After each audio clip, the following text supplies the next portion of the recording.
Hello everyone, সবাই কেমন আছেন? আশা করি ভালো আছেন। শীত যেহেতু চলে আসছে, শীতের জন্য আমি আরও কিন্তু নতুন কিছু কাজ করছি কুশি কাটার। তো কী তৈরি হচ্ছে সেটা আপনারা দেখেই বুঝে গেছেন। আমি বাবুর জন্য পঞ্চ তৈরি করব।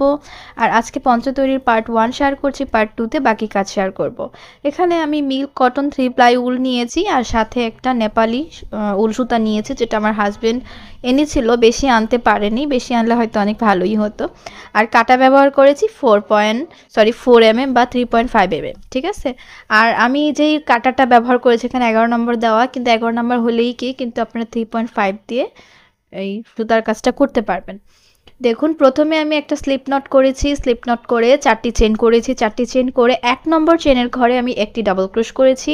তো 3টি চেন আর একটি ডাবল ক্রোশ মিলে একটা যেহেতু জয়েন হয়ে একটা ঘর হয়েছিল, সেই ঘর থেকে আমি আবারও 3টি চেন, সেই একই ঘরে আবারও একটি ডাবল ক্রোশ, এভাবে আমি অনেকগুলো ঘর করব। টোটাল 30টা ঘর করেছি, মানে জোড়া অংশ করতে হবে।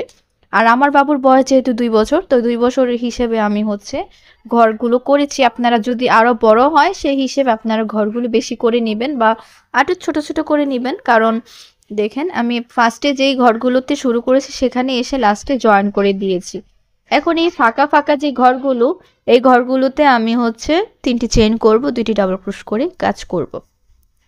তো আমি যেই আজকে শেয়ার করছি এটা একবারে ইজি প্রসেস। এভাবে যদি করেন আপনারা খুব সহজে করতে পারবেন। যদি চান আপনারা চেইন গুনে করতে পারেন, আপনাদের মন মতো চেইন গুনে করবেন এবং প্রত্যেকটা চেইনের ঘরে একটি করে ডাবল ক্রোশ করে যাবেন। এরপরে একটা ঘর বা 2টা ঘর গ্যাপ দিয়ে দিয়ে একটা ঘরের মধ্যে 3টি করে ডাবল ক্রোশ করে যাবেন। একটা চেইন 3টি ডাবল ক্রোশ এবার করতে পারেন। তো আমি যেভাবে করতে চাইলে এভাবেও করতে পারেন। দেখুন, আমি প্রত্যেকটি ঘরে 3টি ডাবল ক্রোশ, একটা চেইন, 3টি ডাবল ক্রোশ, একটা চেইন করব। যেহেতু এখানে আমি 30টি ঘর করেছি, 15 নম্বর ঘরে আমি 3টি ডাবল ক্রোশ, 2টি চেইন, 3টি ডাবল ক্রোশ করব, মানে একটা ঘরে। এমন করে আবারও 15 নম্বর ঘরে এসে আবারও এই যে দেখুন, এই কাজটা আমার আবার মানে 2 সাইডে 2টা কোণা থাকবে, যেটা আমার পঞ্চের কোণা অংশ সামনে। এভাবেই আমি ঘরগুলো করে নিব। দেখুন, এভাবে যে কোণা করেছি, এই সেম এরকম কোণা আরও একটা সাইডে মানে পিছনে করব। তাহলে আমার 2টা সাইড থেকে কোণা হবে, সামনে আর পিছনে 2টা কোণা থাকবে। আর অনেকেই রিকোয়েস্ট করেছেন পঞ্চ তৈরির ভিডিও শেয়ার করতে, তো আমি পঞ্চ তৈরি করছি আমার বাবুর জন্য। যেহেতু ওই বছর আমি বাবুর জন্য সোয়েটার বানিয়েছিলাম, তো এই বছর বাবুর জন্য একটা পঞ্চ বানাবো। তো মেয়ের জন্য ভেবেছিলাম মাথার টুপিও বানাবো। দেখি পঞ্চ তৈরি করার পরে আমি বাবুর জন্য একটা টুপিও বানাবো, কারণ সে টুপি পরে না, তার মাথা প্রচুর গরম লাগে। কিন্তু তাও আমার যেহেতু একটা শখ, আমি একটা টুপি বানাবো। দেখুন, এখন আমি এর পরের লাইন করছি আবারও 3টি চেন, 2টি ডাবল ক্রোশ, পরে আবারও একটা চেন, এরপর আবারও এর পরের ঘরে আবারও একটা ডাবল মানে 3টি ডাবল ক্রোশ, পরে আবারও একটা চেন। এভাবে দ্বিতীয় লাইন যতগুলি মনে চায় আপনারা করবেন।